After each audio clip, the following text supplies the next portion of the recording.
Assalomu alaykum, efirda xabarlar dasturi, studiyada Davron Nasibxonov. Bugungi dasturimizda Bojxona ittifoqi foydasidan ziyoni ko'pmi? $4,000 alıngan mashina $8,000 bo'lib qolishi mumkin.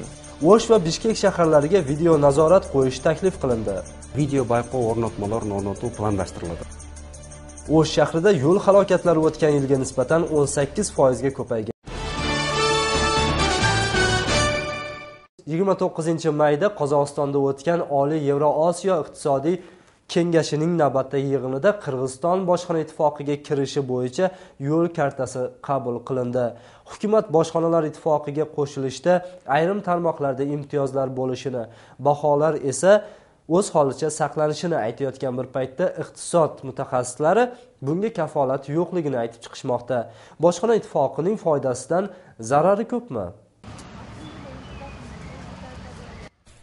Qirg'izistonning bojxona ittifoqiga kirishi bo'yicha yo'l kartasi ma'qullanib, qo'l qo'yildi. Ekonomika ministri Temir Sariyevning bergan ma'lumotiga ko'ra, bir to'p huquqiy me'yoriy hujjatlarni moslash ishlarini bajarish kerak. Bir 181 punktdan turgan iş-çaralar var. Rossiya менен эки тараптуу соглашение макулдашууга жетиштик. Бул макулдашууда айтылгандай, ошо иш-чараларды жол картасына кирген иш-чараларды ишке ашырууга жардам катары бизге $200 миллион бөлүп атат. Бул бажы муну жол картасын толук бүтүп туранан киребиз эмес. Биз айрым пункттар бар, негизги пункттар бар. Ошол киргенге чейин аткарылыш керек болгон пункттар бар.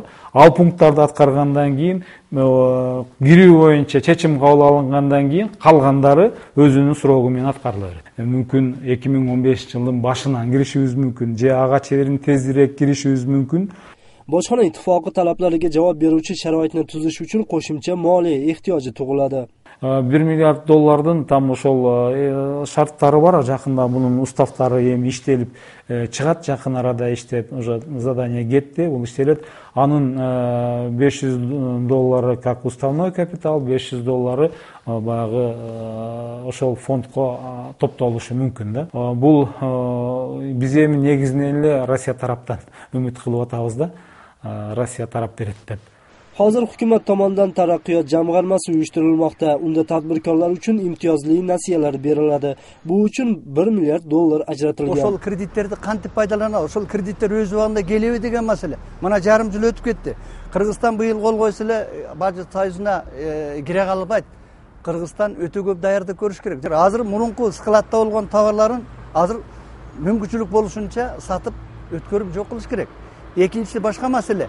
Gelecekte biz azırkılı сомнительный товарларды çıkarmasdan ошол Белоруссия, Казакстан, Россиянын табитине суроо талабына жооп бере турган товарларды чыгарууга переориентация, перепрофилирую деп коет. Ошого колдоо көрсөтүп, эмитен банкротко алып барбастан биз ошолорду колдоп, жаңы рынок шартында жаңы заказдар менен иштеп кете турганга мамлекет өзү заказдарды жайланыштырып, ошо мамлекеттик колдоо менен чыгала турган болсо. Qirg'izistondagi yirik bozorlar yopilib, bu yerdagi aholi ishsizlar safiga qo'shilib qolish xavfi ham mavjud. Iqtisod tahlilchilarining aytishicha, nasiya berish bilan og'ir vaziyatlardan chiqib ketish mushkul. Bugungi kunda Madin KG deb Qitaydan tovar kelip atат да. Биздин продукцияны Кытайда подделка кылып жасап бияка жөнөтүп атат да. Ал жакка бөгөт коюлса, биздикилер биердеги Кыргызстанда жайгашкан, уже бутуна туруп калган тигүү тармагы бул менимче дагы бир жаңы деңгээлге жетет, дагы көтөрүлүш керек, өздөрү мүмкүнчүлүктөрүн карап чыгыш керек. Муну өтө эле ашыра эмете бергендин кереги жок да. Biroq ayni vaqtda tikuvchilarning ishi yurishib, tikilgan mahsulotlariga xaridorlar ko'payishi mumkin degan taxminlar bor. Bu bozorlarning yopilib qolish xavfini oldini oladi, deydi mutaxassislar. Биздин 100% экспорттук товарларыбыз бар.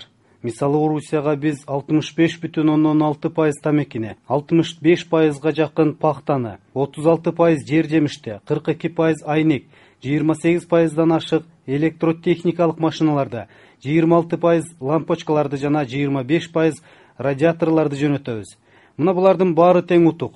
Ал эми Казакстанга биз электр энергияны 100% 83% süt азыктарын чыгарабыз, 45% жер жемиштер, 73% тирүү малды ошол жака сатабыз. 96% тигилген кийимдер кетет, 52% айнек кетет. Ошондуктан Орусия менен Казакстанда биздин үлүшүбүз чоң. Негизинен бул бажы биримдигине кошулууда айыл чарбасына дыйкандарга абдан пайдалуу. Биримдиктин чек-аралары бекигенден кийин айыл чарба продукцияларын экспорттоо солгундап калды. Эң негизгиси биздин экспорт 2-3 эсеге көбөйөт. Айрым токтоп калган айыл чарба продукциялар, килемдер, пияз, бадыраң сыяктуу жашылчалардын экспорттору жакшырат. Bojxona ittifoqiga qo'shilish bilan o'lkada qimmatchilik yuzaga keladi degan taxminlar avvaldan beri aytib kelinmoqda. Biroq o'lka hukumati ayrim tarmoqlarda narx o'zgarishsiz saqlanishini aytishgan. Iqtisodchi tahlilchilar esa bunga kafolat yo'qligini aytishmoqda. Частный tovar өндүрүүчүлөр, жеке tovar өндүрүүчүлөр Кыргызстанды күтүп өзүнүн баасын коюп кое албайт.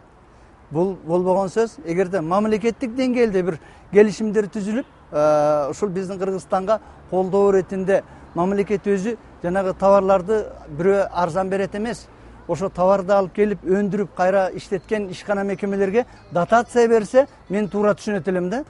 Bojxona ittifoqiga qo'shilish bilan Qozog'iston bilan Rossiyada yurgan mehnat muhojirlarining muammosi yengillab, turli hujjatlarni to'ldirib ishga joylashish uchun haq to'lash, kirdi-chiqdida ro'yxatdan o'tish kabi masalalardan qutulishi bildirilmoqda. Ал маселе бул экинчи этапта. Таможня бажы биримдиги бул биринчи этапта, бул экономикалык байланышта. 3 республика, 3 өлкө үчүн алардын ошол товарлары, адамдары, акчалары ошол бардыгы тегиз иштеп калат да.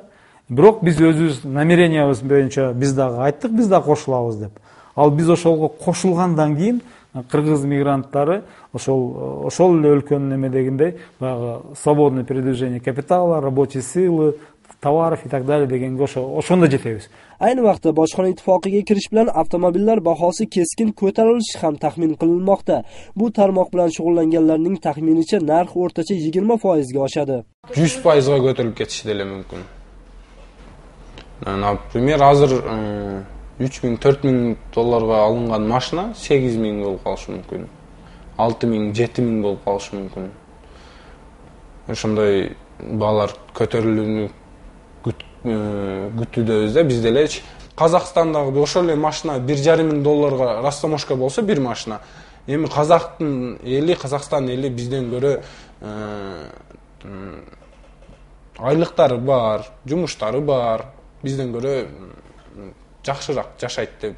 Eslatib o'tsak, Qirg'iziston 2011-yildan beri bojxona ittifoqiga qo'shilish niyatini bildirib keladi. O'tgan yili dekabrda Moskvada bojxona ittifoqiga kirgan davlatlar prezidentlarining yig'inida Qirg'izistonning tashkilotga kirish vaqti jildirilgan. Bunga Qirg'izistonning tashkilotga a'zolikdagi manfaatlari himoya qilinmay qolgani sabab bo'lgan. Hozircha Qirg'izistonning bojxona ittifoqiga qachon kirishi aniq emas. Bu yil O'sh shahri markaziy davlatlar hamdo'stligi o'lkalarining madaniy markazi maqomini olgan. Unga ko'ra bu boradagi xalqaro tadbirlarning ochilish marosimi 13-iyunga belgilanib, unga 10 davlatdan mehmonlar kelishi kutilmoqda.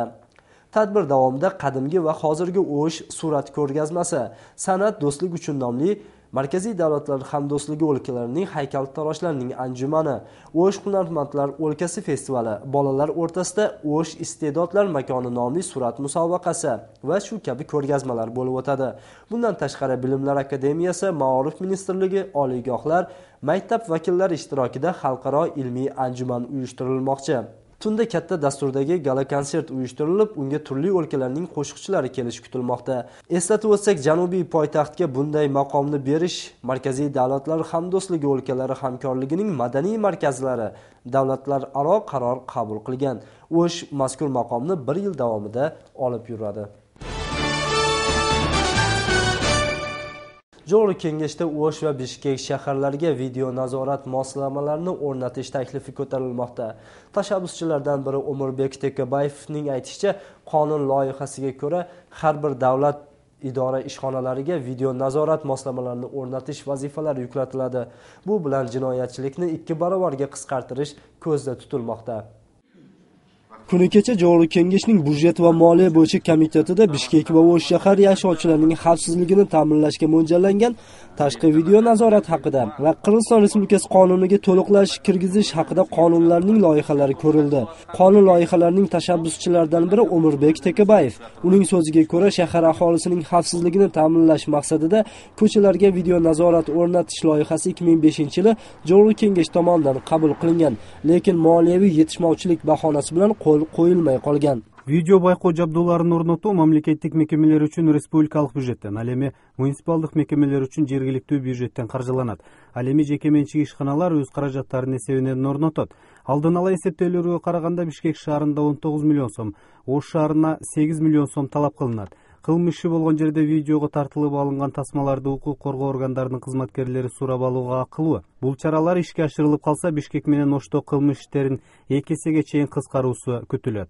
Osh shahrida 513 kilometr yo'l bor. Bu yo'llarning asosiy ko'chalariga video nazorat qo'yish amalga oshsa, yo'llardagi baxtsiz hodisalarni va turli jinoiy ishlarning yuzini ochishda yordam bo'ladi, deydi Osh shahar yo'l xavfsizligi xizmatining rahbari Shairbek Shakirov.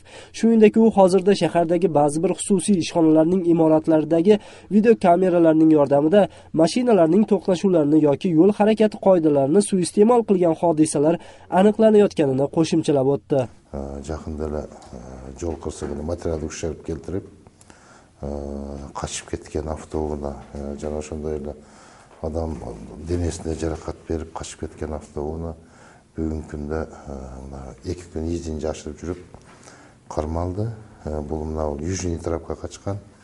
Ошол жерден биздин жанагындай кызматкерлердин күчү менен жана ошондой эле ошол видео наблюдениянын күчү менен ошол жерде фиксация болуп калган. Ichki ishlar ministrining o'rinbosari Kursan Asanov qonun loyihasini qo'llash bilan birga Ichki ishlar ministrligining xavfsiz shahar loyihasini ishlab chiqqanini bildirdi. Nazorat uskunalari ko'cha chorrahalariga o'rnatilib, yo'l harakatini nazorat qiladi. Бул мыйзам долбоору менен коопсуз шаар долбоору бири-бирин толуктайт деген ойдобуз. Видео байкоо жабдууларынын жардамы менен бир катар кылмыштардын бети ачылып жатат. Ага мисалдар арбын. Osh shahrida bu loyiha 2 bosqichda bo'lib o'tadi, lekin qonun loyihasiga loyiq 2017-yilgacha shaharning barcha idoralariga va ishxonalariga video nazorat uskunalarini o'rnatish vazifasi yuklatilgan. Munisipal idoralar uchun ham bu borada xarajat topilgan.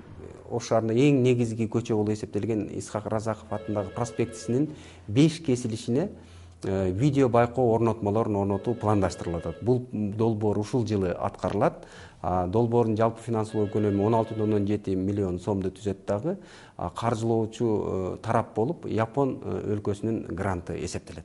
Xalq vakillari taklif etgan qonun loyihasi birinchi o'qishda Joriy kengashga olib chiqish qarori qabul qilindi. Agar loyiha parlamentda qo'llansa, bu ish 1-2 yilda amalga oshishi mumkin. Hozirda dunyoning rivojlangan davlatlarining barchasida video nazorat mavjud. O'tgan yilning avvalgi 5 oyiga nisbatan bu yil Osh shahrida yo'l halokatlari 18% ga ko'payib ketgan. Asosan halokatlar haydovchilarning yo'l qoidalarini buzishlari oqibatida kelib chiqmoqda. Osh shahar yo'l xavfsizlik nazorati bo'limi hamda Intimaq telekanalining 13 dasturi shaharda maxsus reyd o'tkazgan. Navbatni shu haqdagi lavhaga beramiz.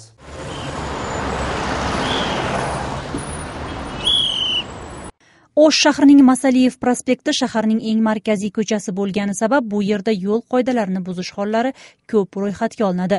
Shu bois bizning maxsus ijodiy guruh yo'l nazorati xodimlari bilan 2 soat davomida birga bo'lib avtomobillarni nazorat qilishdi.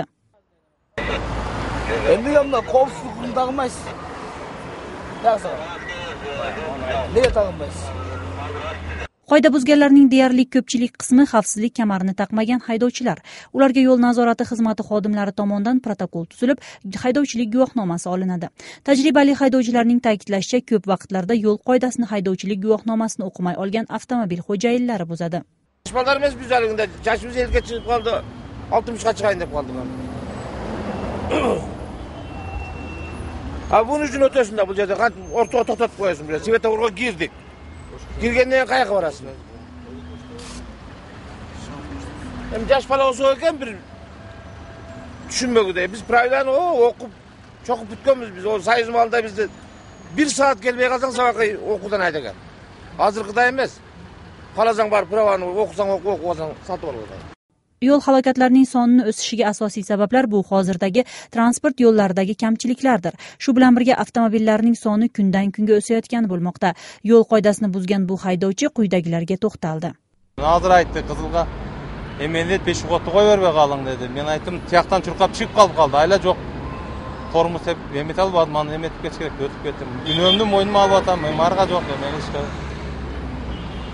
Anan biroq tegi peshxodni ham emen qiladi, tushundirish ishlarini yurgiziladi. Alar dileb emetib qizilga o'tib o'tpaydi. Nimasi bor? Am biroq mana gay vakillarimiz yaxshi, добросовестно ishlaydi. Nima qilishadi? Mana qo'ng'shi mamlakatning gaylarına qaraganda siz üstünlük qiladi. Siz bizning shaharda da mana Rossiyadan kelgan, Tojikistondan kelgan avtounalar yurmaydi. Buna biz eğer barib qalsa boshqa mamlakatga, aybay bizni qiynaydi. Qirg'izistonning nemesini ko'rib olsa, jarani ekansinger, teginde monday deb har qanday emelerni aytib eme qiladi. Bundan tashqari bugungi kunda yo'l nazorati xizmatida tegishli me'yordagi tezlikni aniqlagichning yo'qligi va ko'chalarda foto-video kameralarning o'rnatilmagani ham yo'l halokatlarining sodir bo'lishiga sharoit bo'lmoqda. Boshi bergan haydovchilarga haydovchilik kuyovligini olib topshiramiz, ular sud orqali o'sha joqdan chechiladi. Aslında svetofordan перекресткада shu svetofordan qizilda o'tganlar, qo'rqoqsizlikni taqmaganlar, to'g'ri emas to'xtaganlar o'shalarga rahmatlarini olib, haydovchilik kuyovligini olib, vaqtli haydovchilik kuyovlik yozib beramiz, borib, raydan borib, ishtirok to'lab olib olishadi. Yo'l nazorati xodimlarining ta'kidlashicha, qoida buzganlarni kuzatib turishlik bir qancha halokatlarning oldini oladi. Shu sababli ham nazoratni kuchaytirib, yo'l chiroqlarini, video kameralarni o'rnatib berishsa, haydovchilar ham o'z huquqini himoya qilishga qulay sharoit yaratilib, poraxo'rlik yo'llari hal qilingan bo'lar edi. O'shda 30-aprel kuni O'sh shahar yo'l nazorat xodimiga haydovchi tomonidan qo'l ko'tarilgan. Voqea bo'yicha jinoiy ish qo'zg'alib, yo'l xavfsizlik nazorat xodimini kaltaklagan O'sh shahrining fuqarosi vaqtinchalik qo'lga olingan. Hozirda tekshiruv ishlari olib borilmoqda. Unga hozircha davlat xodimiga qo'l ko'tarish aybi qo'yilmoqda. 1-iyun günü Oqsharlik sotu tarafından bu adamın baş korgotçu çarası özgörtüsüz kaldırdı. Başkaça aytkanda bir ayga çeyin abakta turu boyunca sanksiya berdi. Uçurda tergöylükte işleri yürüp жатат.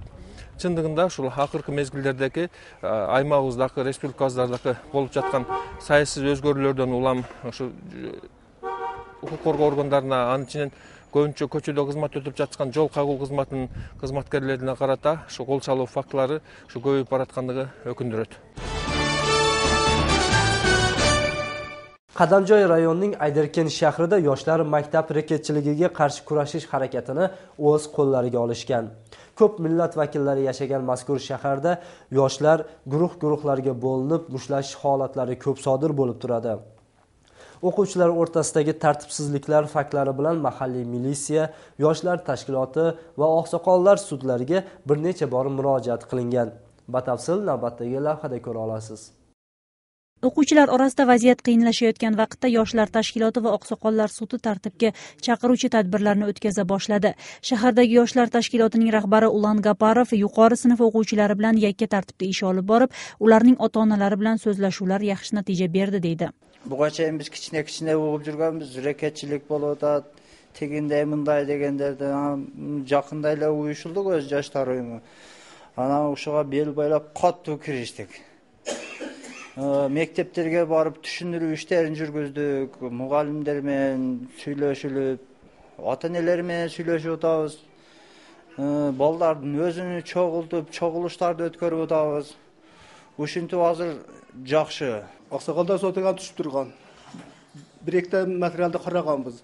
Карап туруп өзүбүзгө жер Аксакалдар сот мүчөлөрү менен бирге биз жакшы эле бир немени жыйынтыгын чакырганбыз. Рекет маасында эле тез болуп турат эле неме кылчу. Азыр чогулуш өткөзгөндөн бери жакшы тартипке келди балдарчы. Бир жагы жакшы жардамы келип тийди да. Aydarken shahrida yoshlar tashkiloti tuzilib ishlay boshlaganiga ko'p bo'lmadi. Turli millatning vakillaridan tashkil topgan tashkilot avval jamoatchilik tartibini saqlash va yoshlarga ko'mak ko'rsatish hamda sportga e'tibor qaratdi. Bugacha ham shu Aydarken shahribizda көйгөйлүү маселелерди, shu yoshlar orasida ынтымакты birgelikte bir yerde iki ulut yaşanıpan şu iki uluttu birbiriga ынтымакка, birimdike çakırуу maksatında. Şunda iş-çaralardı ötkörüp atabız. Buga çeyingi iş-çaralardan da sport oyun zooktardı ötkördük. Bolalarni himoya qilish kuni munosabati bilan shahar hududida bir tashkilotga birlashgan yoshlar maktabgacha va maktab yoshidagi to'liq yetim nogiron bolalarga yordam berishdi. Bunga qadar ham yordamlar berilgani bilan bu safargisi kichkintoylarga o'zgacha bo'ldi. Bu selerli kelib birinchi yo'li. Seler kelib matib so'rab emek qilgan shu birinchi yo'li selerni ko'rib atam. Anam passivetdan oncha bir uni ham so'rab jatib bolalarga baribir deb jatdi oncha bo'lsa bo'ladi bo'lmasa yo'q. Endi bunday qilardi, qo'ldo'g'in yaxshi. Rahmat sizlarga. Hozirda yoshlar tashkilotiga a'zo bo'lishni istaganlar ko'paymoqda. Maqsad birlikda, do'stlikda yashash. Qirg'izistonda 8 saylov okrugini tuzish taklif qilinmoqda. Parlamentda Joriy kengash deputatlar va prezidentni saylash bo'yicha qonunga o'zgartirishlar kirgizilish muhokama qilindi. Loyihani Atamekin fraksiyasining lideri Umurbek Tekabayev yetaklagan deputatlar guruhi ishlab chiqqan. Unda o'lkada 8 saylov okrugini tuzish taklif qilinmoqda.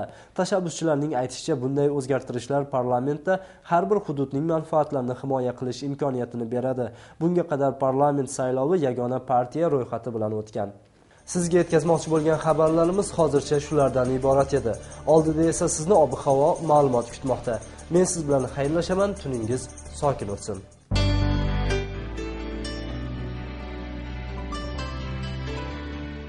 Qirg'iz gidrometning xabar berishicha, havoning harorati Batken oblastida kechasi 9-14, kunduz 19-24 daraja issiq bo'ladi. O'sh oblastida kechasi 11-16, kunduz 23-28 daraja issiq bo'ladi. Jalobod oblastida kechasi 11-16, kunduz 23-28 daraja issiq bo'ladi. Norin oblastida kechasi 1-6, kunduz 13-18 daraja issiq bo'ladi. Talas oblastida kechasi 4-9, kunduz 18-23 daraja issiq bo'ladi. Issiqko'l oblastida kechasi 2-7, kunduz 13-18 daraja issiq bo'ladi. Chu oblastida kechasi 7-12, kunduz 19-24 daraja issiq bo'ladi. Poytaxtimiz Bishkekda 5-iyunda yomg'ir yog'adi. Havoning harorati kechasi 9-11, kunduz 22-24 daraja issiq bo'ladi. Shahrimiz O'shda 5-iyunda vaqti bilan yomg'ir yog'adi. Havoning harorati kechasi 11-16, kunduz 23-28 daraja issiq bo'ladi.